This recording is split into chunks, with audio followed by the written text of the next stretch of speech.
right. This is episode 1 of the Nuff Said Sports Podcast, the future of podcasting and the future top sports podcast out here. My name is Adam Dickens. This is Trey Adams.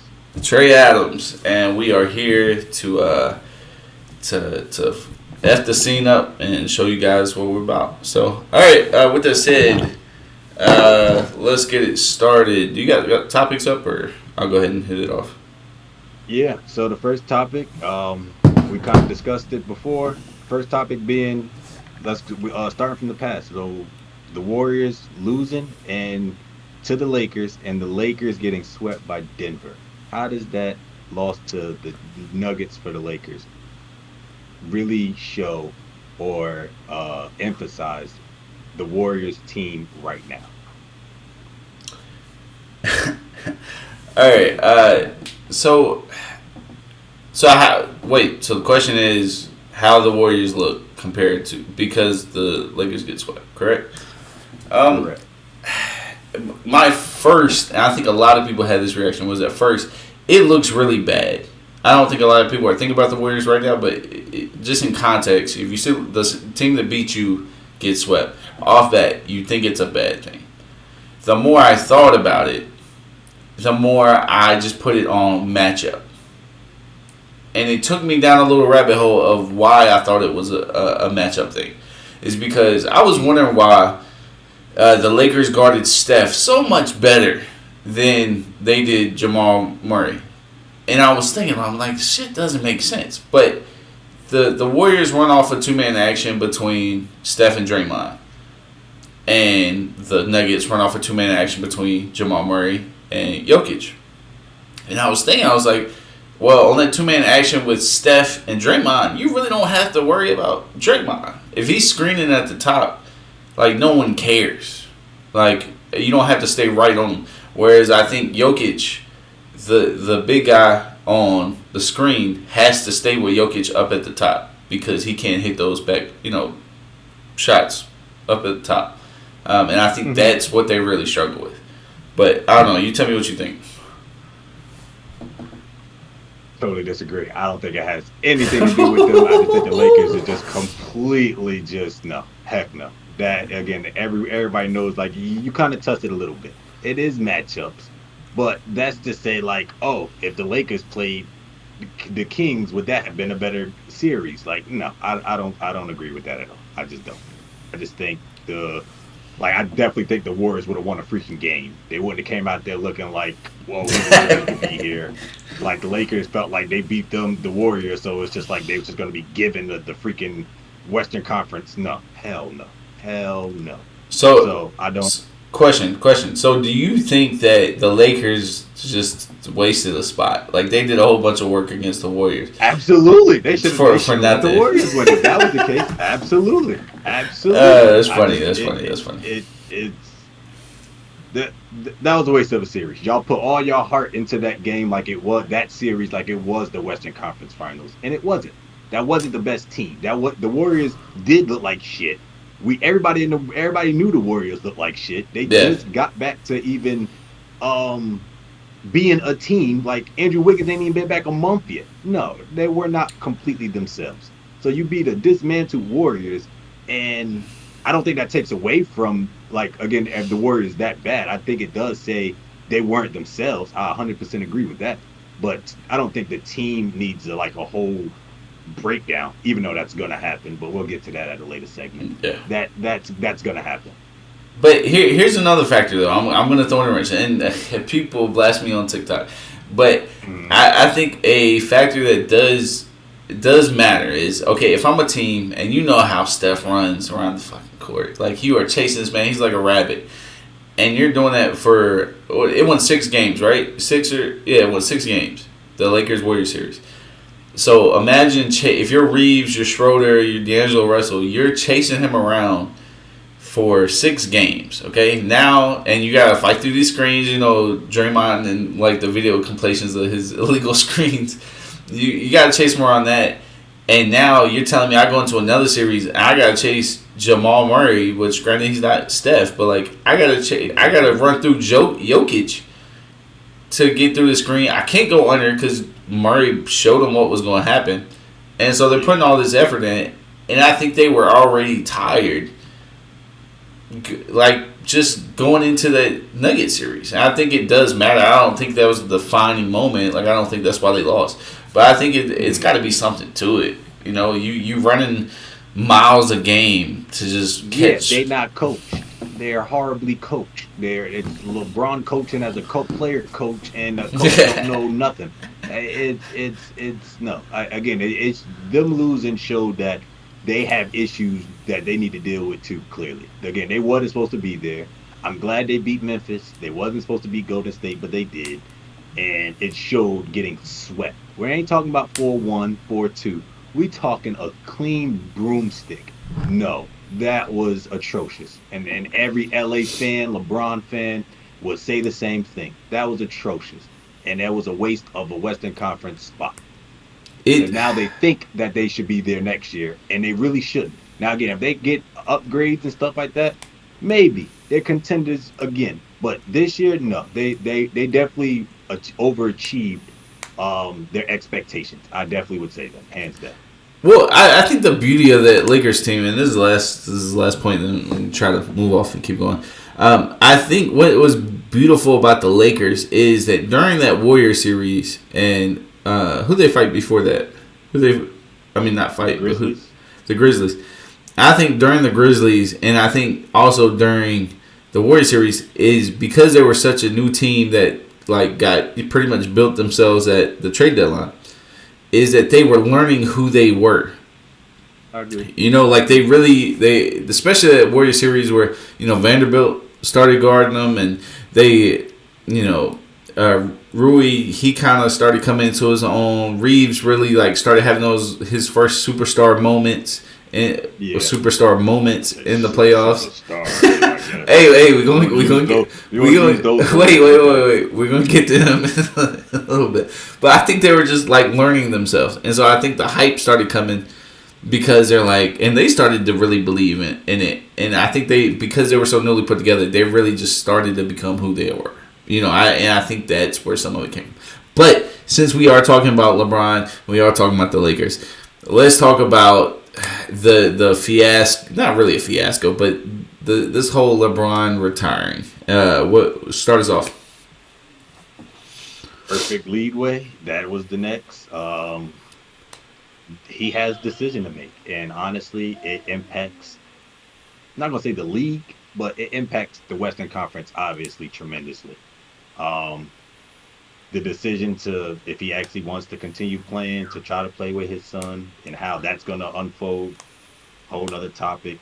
But just in general, like you said, you saw the wear and tear on his body. We saw that. I mean, he can't play the bully ball as he wants. When he gets my back is against the ropes, I'm going to play bully ball. I'm going to post from half court all the way to the post. He can't do that no more. He's 38 years old. I mean, what else you really want from the guy? I mean, he still played his heart out, and they still lost. And, I don't know what else you want. He got to have a team around him. So at that point, it's what else does he need to really do? Nothing. I mean, he's done everything. He's a scoring leader all time.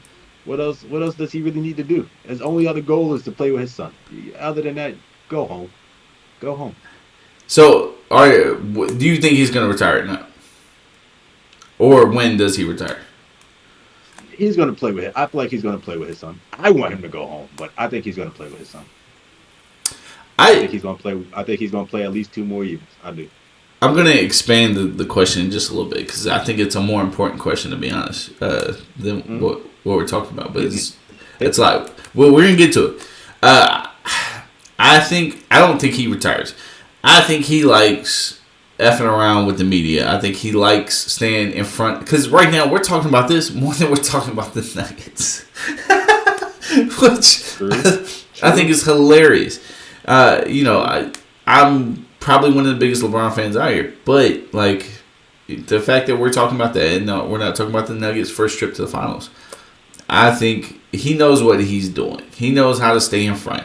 And not only that, we switched from talking about them getting swept to his retirement. Immediately.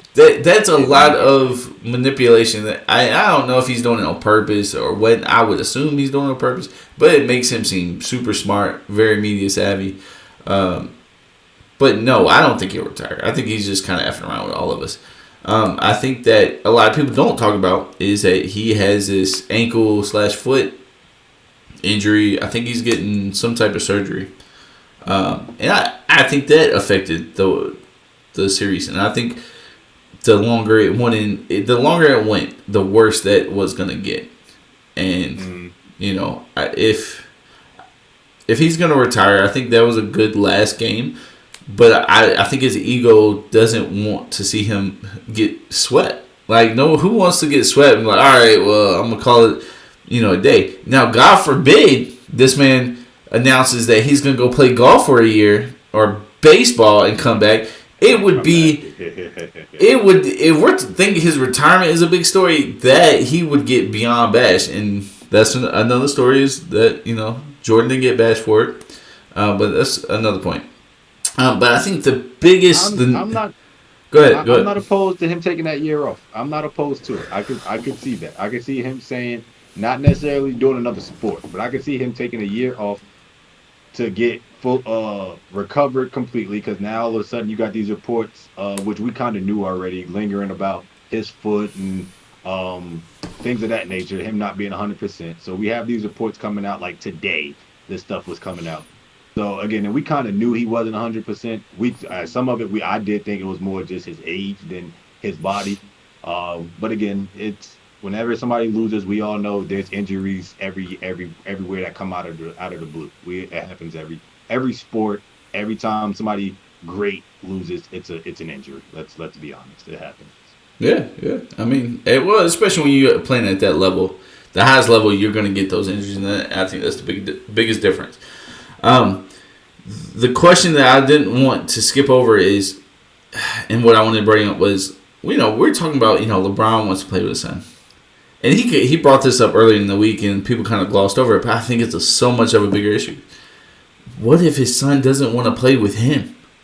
Like, I don't want my first game being the first game he played. Let's be honest, coached.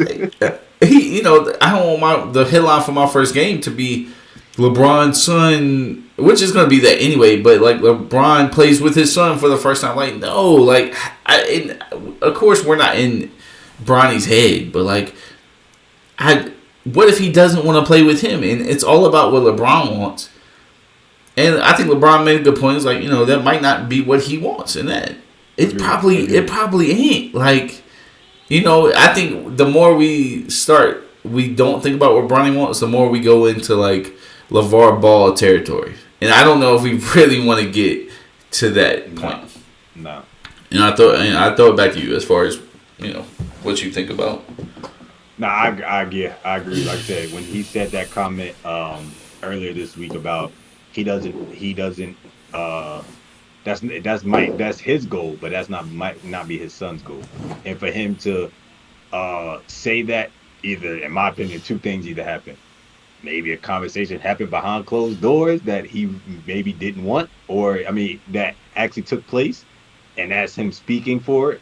Or again, that's him just being honest, saying, I'm not going to speak for my kid and dictate his career path. Y'all going to do that for me anyway. Like, y'all going to have y'all posts, y'all going to have, like you said, these headlines about if it does happen or if it doesn't. Y'all going to have these crazy headlines regardless. The moment I gave him this name, it was bound that this was possibly going to happen. So it's like, yeah, I respect him as a man and as a father to do that. That was the bigger move, I think. And I think that's why you ain't got to like LeBron as a player or as a person, but you do got to respect him as a businessman and as a father. I definitely think you have to do that. All this talk is, I'm going to go on like a brief tangent. We're going to change the subject. But this really reminds me of like when I was in like second or third grade, I think it was. And I learned that Michael Jordan had sons, like multiple. And like being a third grader, you don't really know any better. And you're like, bro, his son's about to be crazy. Like, like not knowing anything about sports. And you like, I really thought, and then I looked this picture up of like Michael Jordan's son, and like he's got fucking goggles on. He's playing for like Florida International or something like that. I forget. Since University of Central Florida, yeah. Yeah, I'm like, what? Like, what? And now you grow up and you start hearing about, the main guy you watch on TV and his son, going, the fact that he's so much closer. Not comparing them, I'm not doing anything to that, but it really just took me back when I was young and like having those expectations for Michael Jordan's sons and like not even come close. It's, whatever. I don't know. It's neither here nor there. So while we're on the Lakers, we'll stay with the Lakers. You wanted to talk about Austin Reeves about this big contract. What should he do? Should he do? Chase the bag or stay? Personally, I don't think it's a question. I don't think it's a question. But I'll let you give your first. What? I don't think it's a question whether he should stay or chase the bag. You go for the money. Like, it's your first big contract.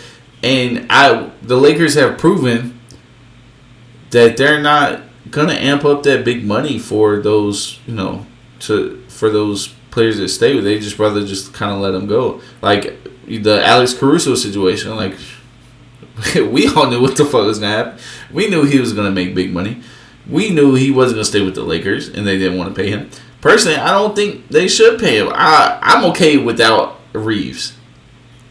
I'm more comfortable with him being a fourth option, not a third, because technically, by numbers, he was the third best player on the team. I think you wouldn't let that walk as the Lakers. I'm letting it walk. But he got to take again. You would have to take the pick. I honestly think he leaves this Lakers team, and he turns into Duncan Robinson. Obviously, two different skill sets, but like just not being the 13th man. I don't think I think it's something about the Lakers needed his skill set. I don't think anywhere else is gonna be as patient and believe in him as much as everybody else. Like, it's a magic that he's kind of had going on. Like, for example, like that big shot he had against the Warriors where he was falling back and Steph fouled him, whatever. Like, that was like, you could tell, like, this isn't Reeves. Like, this, not that he can't always, but it was a magical feeling, kind of like a old dude. Never mind. But it was just a magical moment. I don't think this is him. Like, I just don't. I think he turns into the 13th man that no one cares about, and you're about to overpay him. That's if you do want if they do give the money, but they're not gonna ante up that money for him. I guarantee it, because they know who he is. I think he's a walking, as he was in the playoffs. I think he's a consistent 13 to 20 point guy, which is again the third. I would say second or third, not second. I would say third scorer. And I do think he's going to chase the bag. I feel bad for the Lakers that they can't give him the bag that he most likely could get somewhere else. Like, I feel like another team could throw like the real bag at him, and then he's going to be like, yeah, I might have to take that and just say screw LA. Even though I feel like even though he commented and said LA feels like home and all this extra stuff today. Again, if somebody throwing that 4-year over 125, or you're going to have to take that. LA ain't about to be able to pay you all that. Well, I think LA wants the big names. Like, we keep hearing Kyrie pull up, and that's another conversation you want to talk about. But like, they want the big names. Nothing is LA about Reeves. Like, the team loves him, but he's not, quote unquote, the sexy option. He's just not. Reeves is not. He's from like Oklahoma or Nevada or somewhere like. I was about to say that. You said he belonged on OKC, being perfect. Their third option as a 6-man balling. I can see that too. I think he could. He would be a real good Josh Giddey, water boy. I think. Yeah, let me stop. I don't think he's that bad, but like because that's a bad man. I don't know what you're talking about, but all right. But I get you though. Nah, I feel you. I think he is going to. Again, like you said, this is his first big contract after he was undrafted. Correct.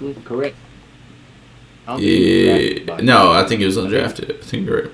So you're gonna go kind of wherever the bread is to start your career. Yeah, I think it's from like Wyoming or some, I don't know, some Midwest place that we don't care about unless you're a viewer, and then we care about you. But that's beside the fact. Go ahead. which is talking about going different places. This coaching carousel and all of this, pretty much coaching musical chairs. Mm-hmm. You got coaches getting fired after having one bad year, and now they just they're pretty much just changing or swapping teams pretty much. Monty Williams got apparently had a big offer from Detroit, big money apparently. There was no numbers said, and he rejected it, and it was just like wow. So and you hear about Toronto, um, the Milwaukee, as well as the Suns, all interviewing all these coaches, and it's just like, do y'all really think these are good fits, or it's just like, is it the name of the coaches that is getting to them? Like, what's your take on it? This is what I think. I think it's obviously a win now type of league, and like Doc Rivers left the Clippers and went right to the 76ers. Like I think it was like maybe a day. I don't. And Crazy. it's the names. Is have you had playoff success? And even the Nick Nurse situation. Any of these coaches that actually what's his name that won the championship with the Bucks? Can't think of his name Mike off the bat. Budenholzer. Yeah, Budenholzer. Thank you for the save on that. It's are you going to win something for me in the next couple of years? And it's like I think they're starting to realize like to not drag on these coaches. Like it's either going to hit, and also like think about how many relationships is involved as a coach connected to those players, and how fast those relationships sour or change in a matter of even a week. Like there's a lot of. Oh my god. It's a lot of variables. Oh man. It's just like you said, it's don't get attached unless you the Greg Popovics or the Steve Kerrs and the and who else? At some point I thought even Mike Malone's job was on the line. If they didn't win this year, I think they was gonna get rid of him. Like it's unless you're a top notch name, you at any moment you have a one or two bad years in a row of what the GMs consider or the owners consider unsuccessful. You're gone, and it's just I can't wait to see how that unfolds moving forward. To put it in perspective, right? So Austin Rivers, he has a decent podcast. I don't know the name. Who cares? But he made a good point of he's defending his dad, and I get it. Like he's gonna do it, whatever. I get it. Daddy's boy. But he came up with a point that at any point, half the players, and this I don't think it's just a Doc Rivers thing, but it could be, and he just not know it.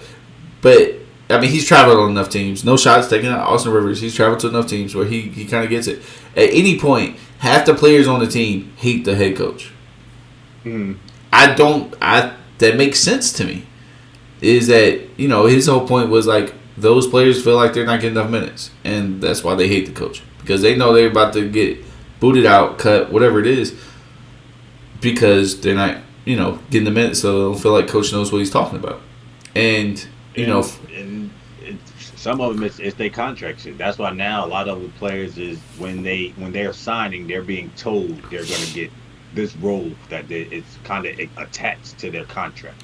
Like this is what I expect minutes wise to get, and if they don't get it, it's like the first exit they could get of either the coach or themselves, depending on how long their contract is. They're willing to take it. So think about the 76ers situation, right? It came out that Harden didn't like Doc Rivers after what happened, right?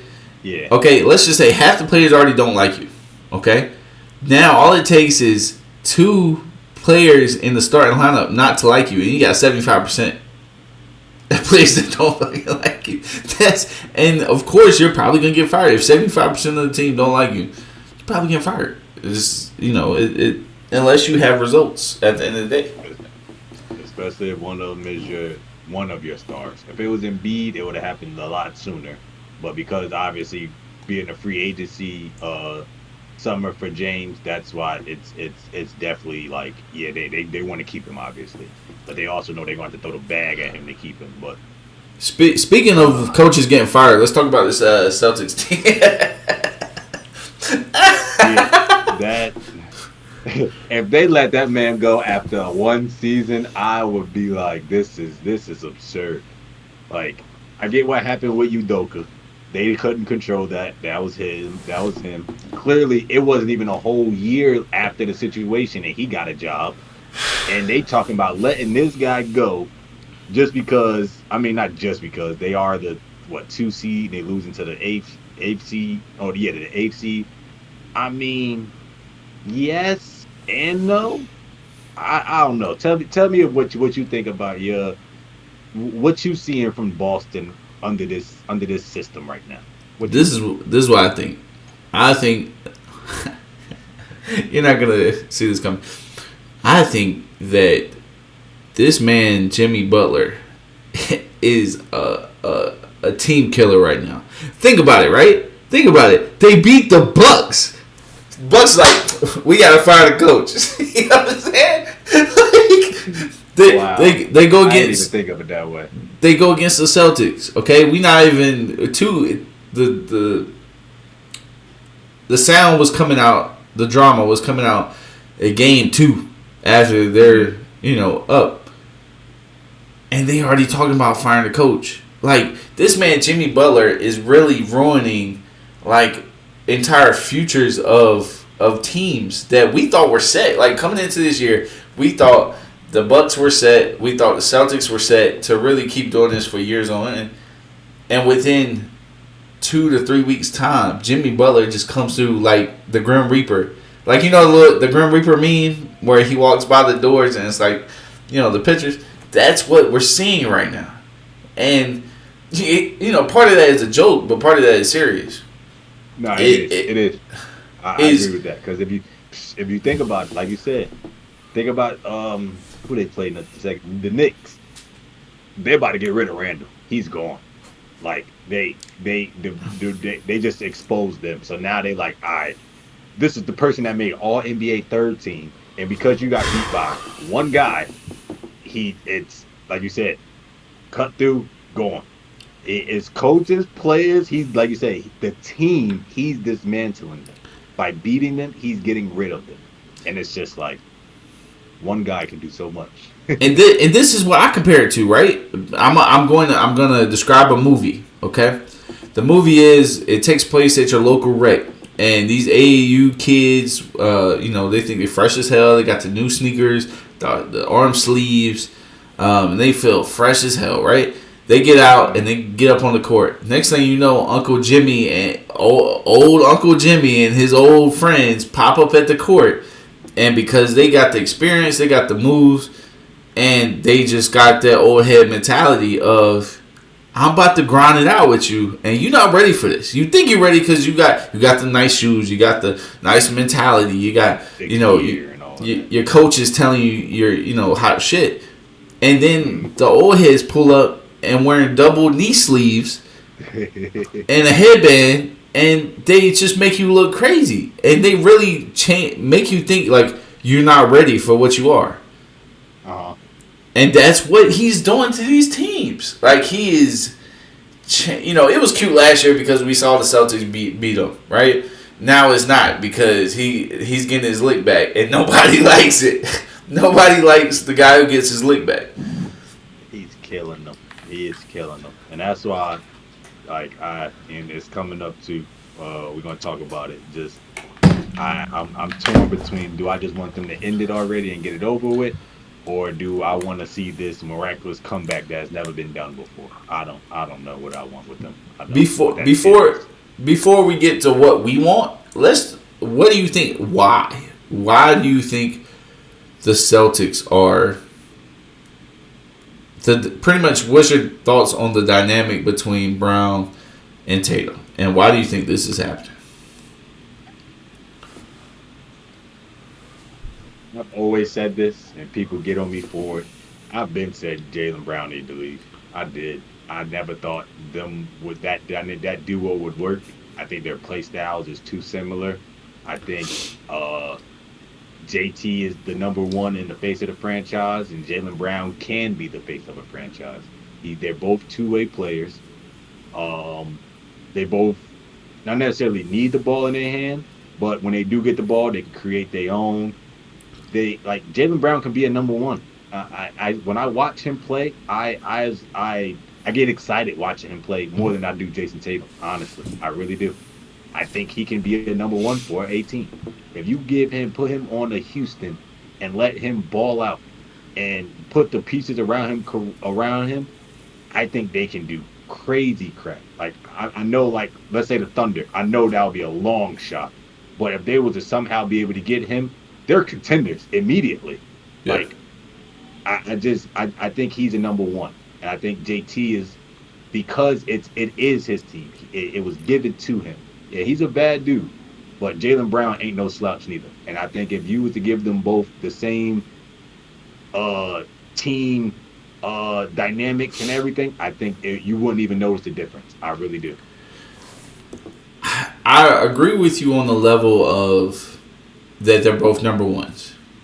I think the type of players that they are makes it hard because JJ said this. I said this before JJ Redick said it, but because he's the big personality, I'm just gonna quote him. But anyways, is their skill sets overlap, so it's almost impossible to complement each other. And if it's a two-man system that they're running, you need to complement each other. For example, Drew Holiday and Giannis, or Chris Middleton and Giannis, two very different skill sets. If you think about it, besides LeBron and Wade, we've never seen people with, even their skill sets a little bit different, but close enough to having, a shooting guard and a small forward, or a wing and whatever you want to call them, because their skills overlap. They just can't complement each other. And so, it's nice. You give me a break every now and then, cool, whatever. But like, you need more than that.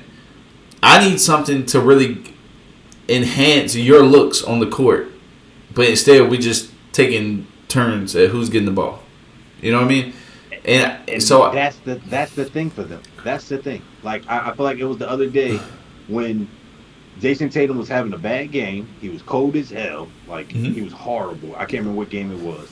And he was shooting horrible. And of course he's going to keep shooting. Jaylen Brown was consistently scoring for them, keeping them somewhat in the game. And again, Jaylen Brown had to take that back seat because Jason Tatum was just jacking. Yep. That's not like you said. It's not, that doesn't complement each other. That's not how it normally will go. All right, you go, I go. You go, I go.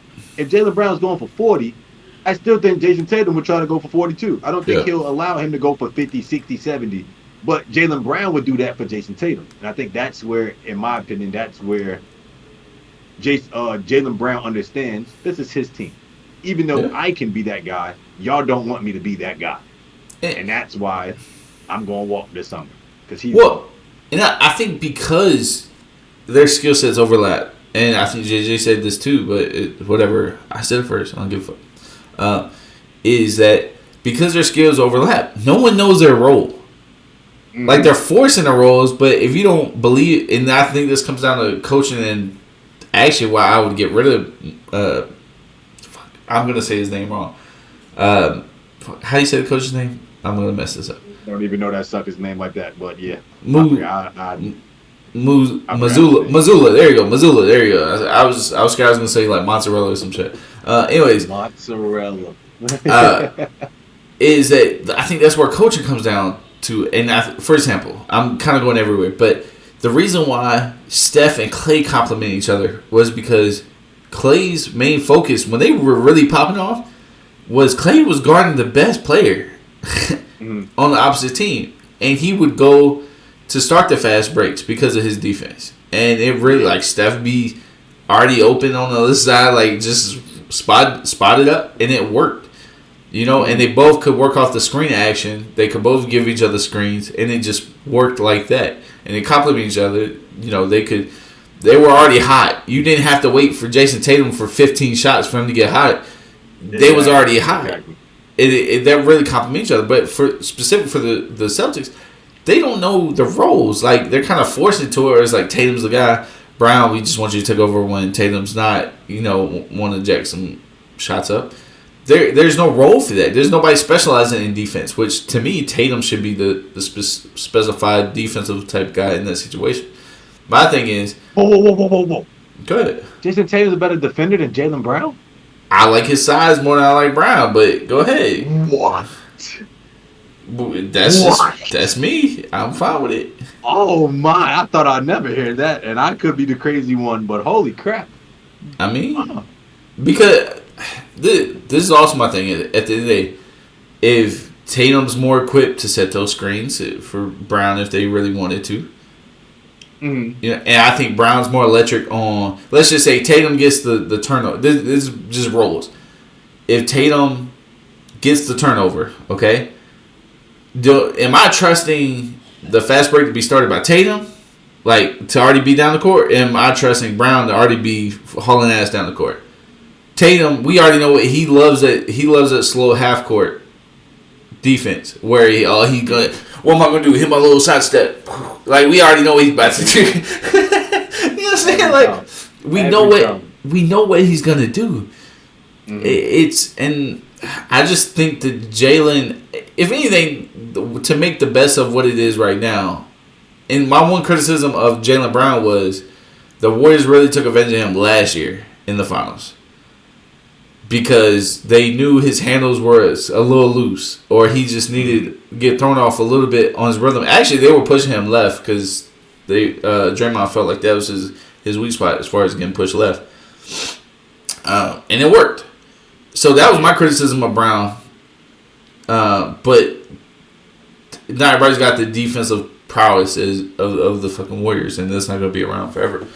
But that's just... Sorry, I went on a little tangent, but you get what I'm saying. I agree. I agree. I think his handle was his weak spot.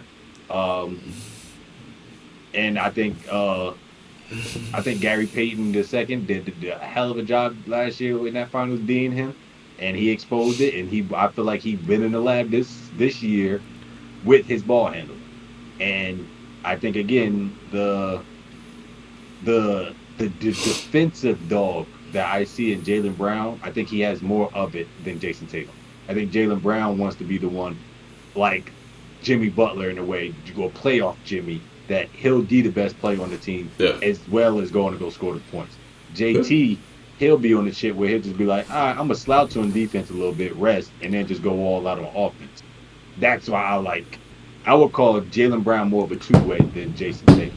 Not to say Jason Tatum can't play defense. I just think the mentality-wise, who's more of a defender, in my opinion, I'm going to go with Jaylen Brown. And that's why I would want him as my star player because of the simple fact he's willing to play both sides of the ball. And, I mean, in my opinion, again, there's nothing in his game he can't do now. Again, he needed to work on his handles. He worked on it, and it's showing now. Because again, the man he's a bucket. And with everything you just said, it just made me think that I feel like Jaylen Brown being with the Celtics hurts Tatum. And what I mean by that is he feels like he has a safety net. You know what I'm saying? Like people perform better when your back is truly against the wall, and you don't have that safety net. He knows that if I'm really off tonight, we can just give it to Brown and, it's both our faults. It's totally different when it's just you and you got to go up to the media stand and you got to take these questions by yourself. And it's not just both of y'all. And he's really reaping he's reaping the benefits right now because he gets a second superstar with him who has to share the blame even though Tatum's getting majority of the shots. He's reaping the benefits of having this number 2 right now. And I think... I just don't think it's fair for Brown, and I think Brown, again, like you said, I absolutely agree with you, deserves his own spot. I think it would be, his playmaking. I'm trying to think of. Can you think off the spot where you would like to see him? Like a team? Yeah. Just I'm kind of putting you on the spot. A random team that needs a 2. It depends on how serious Portland is at wanting a player. Oh God! Again, poor said name team. If I mean he's not gonna be the true number 1 kind of anywhere unless he goes to like the Rockets or a bum team that's on to come up. He could go to like Orlando and try to rock with them, but I mean it's that's a big gamble. That's a big gamble. And I don't think he's willing to take that. I mean, they could unless they even throw the bag at him. That's a big gamble to go from contending every year to you having to do that. I don't know if he's willing to do that right away, but I don't know. I'm trying to think of how you would fit on the Kings, because I mean, like, They got too much. In some ways, I think the fit, like scoring wise, it yeah, will, when defensively, he fits them. Like again, he'll have somebody that could like not him rely on him to go out there and get 30 to 40. No, we're not. I'm not putting him on a team with yeah, that. yeah. But with the Kings, again, defensively, it'll fit. Um, Because that's not a bad fit. That's not a let bad fit. let's just say they trade Zabonis for Brown and maybe a pick. But everybody was bashing Sabonis when that Warrior series was happening and how he just I pretty didn't know much he can't shoot like that. Even though again, what you call it, but I didn't know yeah, he yeah, couldn't shoot a midi like that. I thought he yeah, could. yeah. I thought he could shoot. And I apparently don't he know why I thought he only could shoot an Indy. yeah. Yeah, I don't know. Apparently he can only like hook over his on his left side. So I don't know, man. Yeah. Well, so which leads us to the next. Staying with that Celtics theme. So was that one win a fluke, or is it possible that they're gonna do this comeback? So Straightforward question. What you so think? are they gonna do this comeback? I think it would be fun. It would be nice to have a series that we haven't really seen, go 7 games besides the Kings Warriors series. I think it would be nice. I think it's kind of what the NBA needs. But nah, man, it's over. It's over. It's absolutely 100% over. I don't see this. I mean, Happen at all. I could see it happening. I don't feel, my feel for what's about to happen. I just don't see it. Nah. I mean, I say get it over with. Get them out of here. Send them home. You get y'all week off. Don't even waste no more energy. Y'all need all y'all rest. Y'all gonna get them out of here. That's what I say. I mean Get it out. the game's happening in what 50 minutes or 40 minutes as we speak. So we're gonna see whether it's gonna happen tonight. But at the same time, I could see Tatum having another crazy night. I could see Grant Williams had a crazy night like last night, where he hits 4 or 5 threes and gets some momentum. I just don't anything they can do. I'm with you. I don't think any of it can be sustained. I think it comes back to the dynamic between Jaylen Brown and Tatum. Like, for example, right now I feel like what's the percentage do you think? Like between Tatum and Brown, I feel like it's a 70-30. More 70-30, maybe a 60-40 at best between the two. In terms of what? In terms of like how they're using them, like being the main ball handler. Like Tatum right now. Yeah, it is. It's 70-30. 70-30. In favor of it's 70-30 in favor of Tatum. I think what's best is I said this on my page is that I want to see a 50-50. I felt like last year was a 60-40, maybe a 55-ish, whatever, But I think a 50-50 is needed just because Jason Tatum, pretty much the game plan right now is waiting for Jason Tatum to get hot. Mm-hmm. And if it never comes, they lose the game. Or he has a couple. I mean, it's true. It's just true. And I think it is. A more of a 50-50. Okay, Jaylen might go off. He might ring out 10-15 at a time. Or Tatum might go off. And just going back and forth of, if I keep playing hot potato at some point, somebody's going to get hot. But right now, they're putting all their bags in the Tatum. And if I'm Jaylen Brown, just like you said, I'm pissed. I'm going somewhere else. You didn't give me a true shot, even after you saw what worked last year, up until they got to the Warriors. Exactly. You saw it work, and now you're taking it away. So for that, I'm leaving. I'm getting, not only am I getting my bag, I'm getting a new place, and I'm getting the keys. Now I think that's perfect.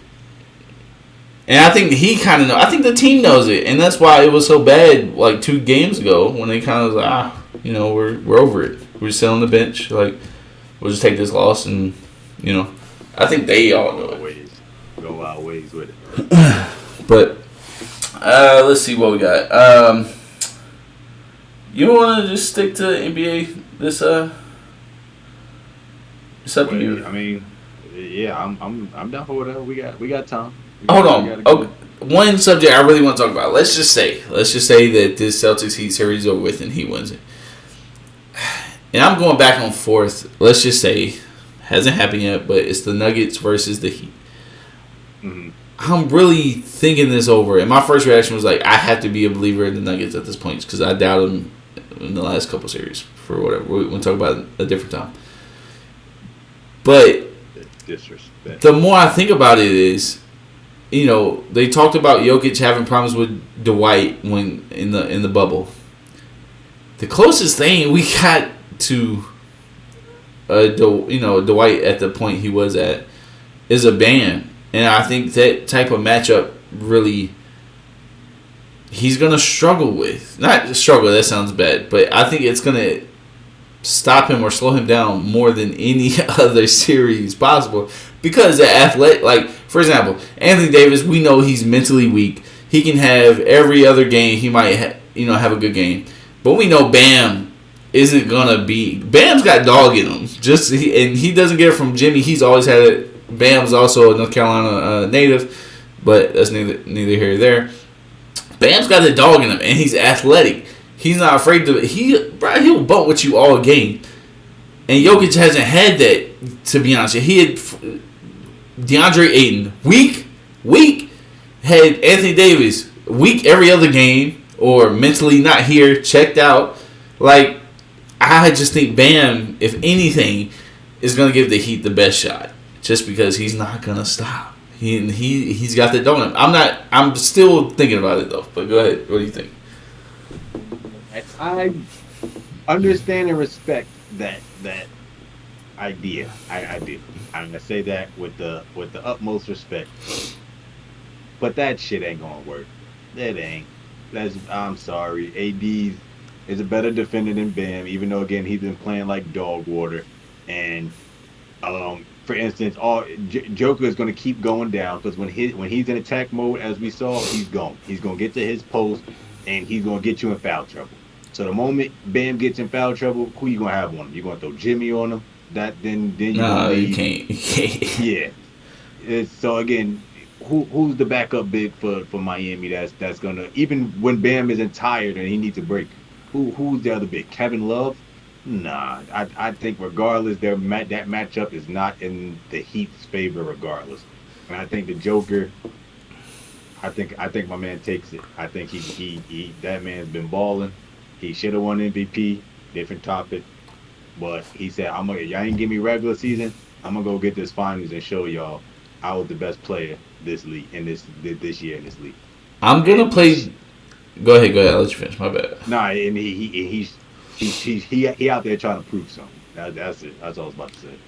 I mean, I think he is too. I feel the same for Bam. Not saying they're on the same level. They're not. They're definitely not. But Bam is a good number two.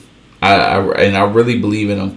And I'm gonna play devil's advocate, right? And a lot of people not gonna like this, and I'm totally okay with it. Is the Heat play a zone defense like 30%, 40% of the time? Mm-hmm. I could see a zone defense preventing, first of all, Bam from getting his fouls put on him. And I also think it will disrupt that two-man action between Murray and Jokic. Mm-hmm. But also the way I'm thinking about it too is the more Jokic stays at the top of the key, there's no one else that can guard Jokic. And so if Jokic is staying at the top, Bam's gonna have to be with him too. Mm-hmm. And so that pulls him out of rebound range. And essentially you're de-weaponizing Bam by pulling him out from underneath the rim. Mm-hmm. I think that could be but I don't know. It's a lot that goes into it. And again, we're just talking hypotheticals. But yeah, I'm not really sure. That would be an interesting game one to see how that plays out. And again, I think you got two good coaches that are, or especially Eric Spoelstra, who's able to make adjustments on the fly or after losses. That's why I feel like this game is over. I think they're gonna adjust and do what they need to um, tonight against Boston. But I think again, I think the coaches know how to adjust as well as the players. That would be an interesting series. I definitely would take. Not to say Boston wouldn't be a good one too, but again, yeah, we already talked about that. I just think that's not gonna happen.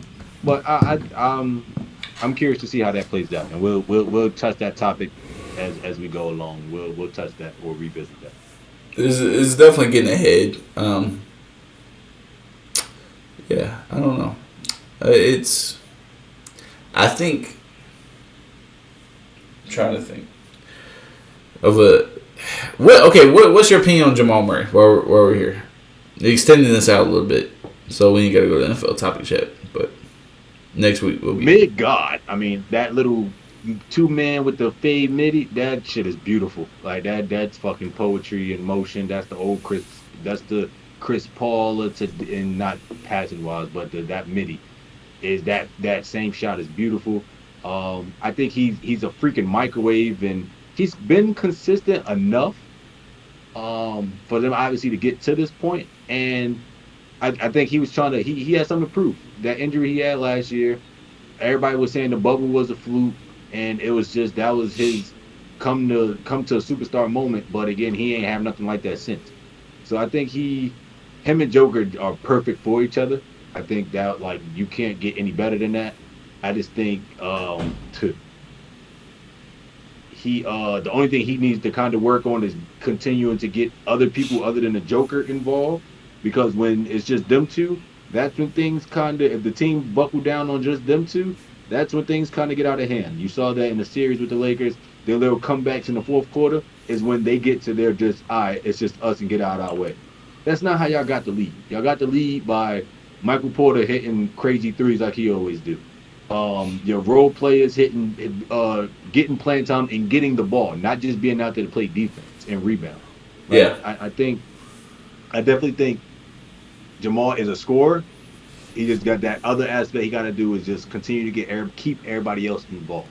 That'll make him look better. And again, but he's a stud.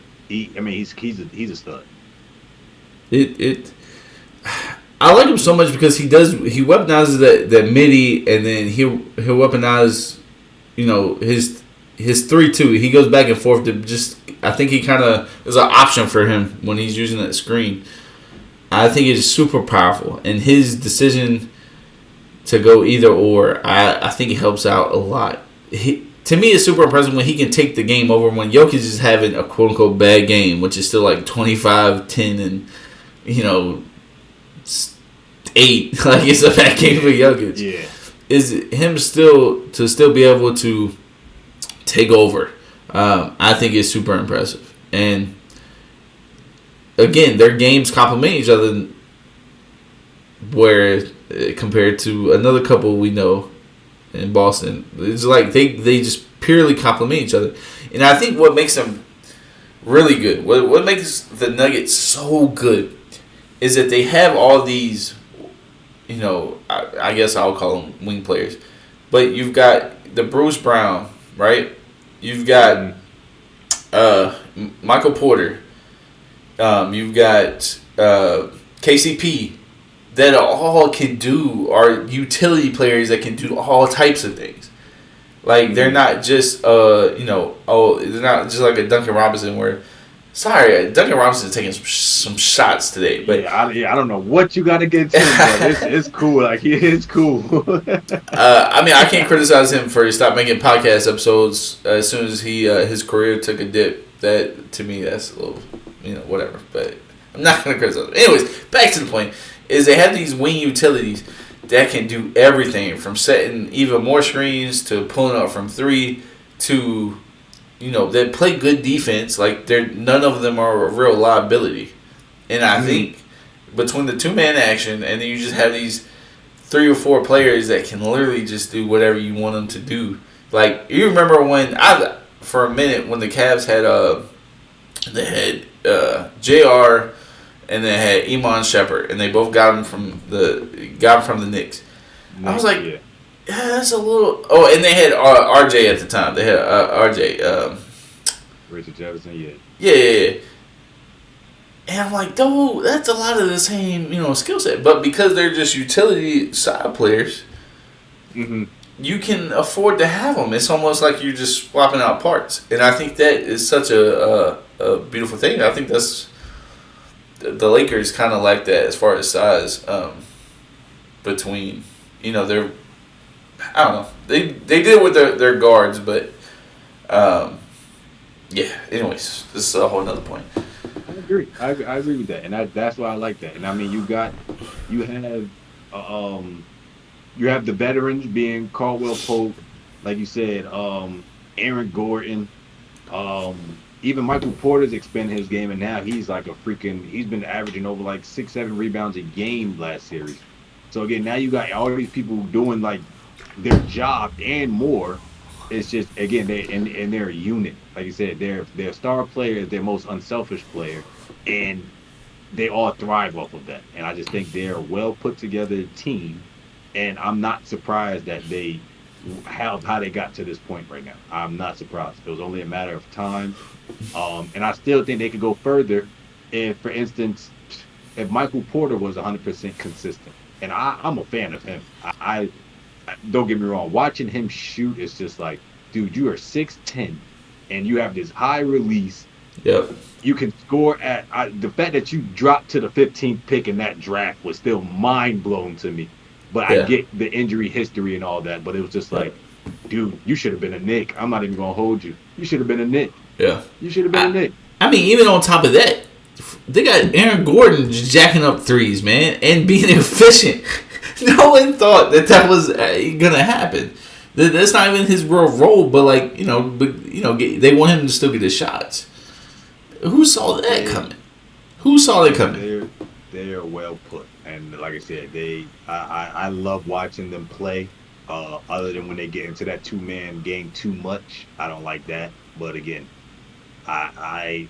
they're a team. So again, if they win this, I would not be surprised at all. Would not be, and they deserve it. I'm about to go on a tangent, and this is gonna be, Anthony Davis is gonna catch some work for me because it really pisses me off. And the more I think about the Nuggets, the more it pisses me off. Is that he was so effective? He was so effective. Let me scoot this a little closer. He was so effective when it was easy against the Warriors, right? And even then, he still would take every other game off. As far as being himself, it's easy when you got the size match on Draymond, or you got Looney, who's not going to put the offensive work in, so you kind of take a break on that standpoint, and then come back and then work on defense. It's easy when you can do that, right? Mm-hmm. But when you really got to guard, Jokic, who you still have the size advantage, and you still can't do that. I wanted to see some bumps from Anthony Davis. I want to see someone try to bully, and this is why I brought up Bam, really try to bully Jokic. And, okay, if Jokic comes after you and he tries, to fight you, whatever, I'm cool with that. Totally cool with that. But I want to see somebody bring that out of Jokic and give him, because Jokic was essentially doing that to DeAndre Ayton because he knew DeAndre Ayton is a bitch and a punk. And I'll say it again. He's a bitch. We're going to bleep that out. But he just is weak. Mentally, he's weak. So I didn't know this. I found this on TikTok, and this is putting people on. Y'all might have seen TikTok too. So apparently when when DeAndre Ayton, I'm switching the subject again. I don't care. Is when DeAndre Ayton was coming out of college, he was listed as a power forward. And he was listed as a power forward because he prefers to be a power forward. He told every scout and every team he talked to that he wanted to be a power forward. And when he was in college, he played the power forward role. They had a white guy with a weird porn stash at the center in Arizona. And he still to this day wants to play power forward. And that tells you of a guy who's physically built to be a center. Yeah. Wants to be a power forward. And back in the day, for the kids that didn't know, power forward was a little bit skinnier center with a post game. And essentially like a Chris Bosh type. And to me, it says a lot when DeAndre Ayton, who's built to be a center, especially in this league, where the power forward is the new center essentially, that you want to be a power forward and not a center. And most people, that tells me, and that's the reason why he doesn't take, when you want to do a good job when you feel like you can take pride in the things you do. And he can't take pride in being a center because he doesn't believe in it. He doesn't believe in the contact, a little bit more rougher under the rim. And it showed. Like, I saw Jokic literally just push this man around. Didn't even want to get involved in the game at certain points because he didn't want the contact. And that's the same thing I see not as much with Anthony Davis, but he just checks out. He literally just mentally checks out. He checked out in that game 4. And here's another tangent. Don't care. People were criticizing LeBron, and if you know me, I'm a LeBron stan. Is that people were still criticizing LeBron, specifically in that game 4. This man played 48 minutes and had 40 points and played all but 4 seconds of game time. And people still want to criticize him, but not bring up the fact that Anthony Davis mentally just checked out of the game. The entire team pretty much checked out the game. And LeBron still fought all the way through that game and wanted to give it, everything he had. And I think that just speaks a lot of how mentally weak Anthony Davis is. And I don't want someone who shows up every other night.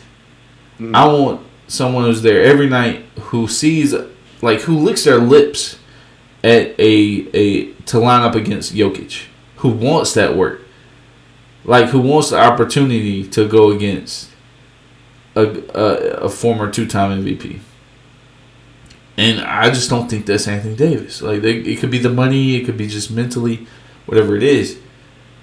That's why I just can't not Jokic, Anthony Davis.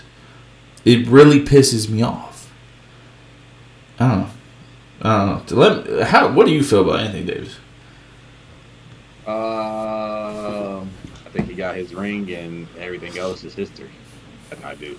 I don't really have much to say about him. I don't like the Lakers, so I could give 2 craps about what they do with him. But I think he's too fragile to even stay on the court, so you can't rely on him to be the main go-to guy. I know people want him to be the number 1, but it's just he can't even stay on the court. Every game he goes down, you don't even know if he's gonna get back up or not. I can't. I don't want that headache. Stay away from my team, please. Stay the hell away. I know you're a beast. Offensively, you're talented as hell. Like you said, games he could go MIA. You got too much going on for me. You ain't my cup of tea. It's too much. You got your little bubble ring. Take it and leave it.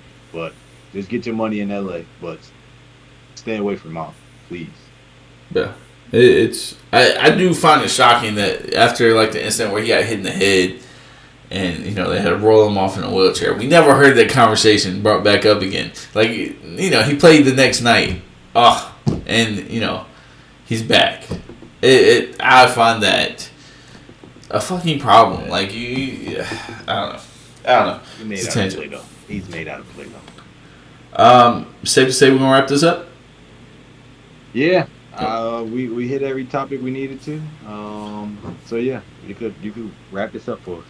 All right. I do think next week we are gonna refer to some more football stuff. This is a very heavy basketball episode just because we're pretty much catching up on 2 to 3 weeks of content. But again, my name is Adam Dickens. This is Trey Adams, and this is Enough Said Podcast. Thank you guys for watching. We'll be back next week, same time, 7. We said 7:30. 7 o'clock. Sorry, again last night. 7 o'clock Thursday. We will be streaming. Also, social media pages have started up. Look it up. Enough Said Podcast. Enough Said. And NUFFSIAD. And look us up. And make sure you give us a good follow. Thank you guys again. We enjoyed it. See you next week.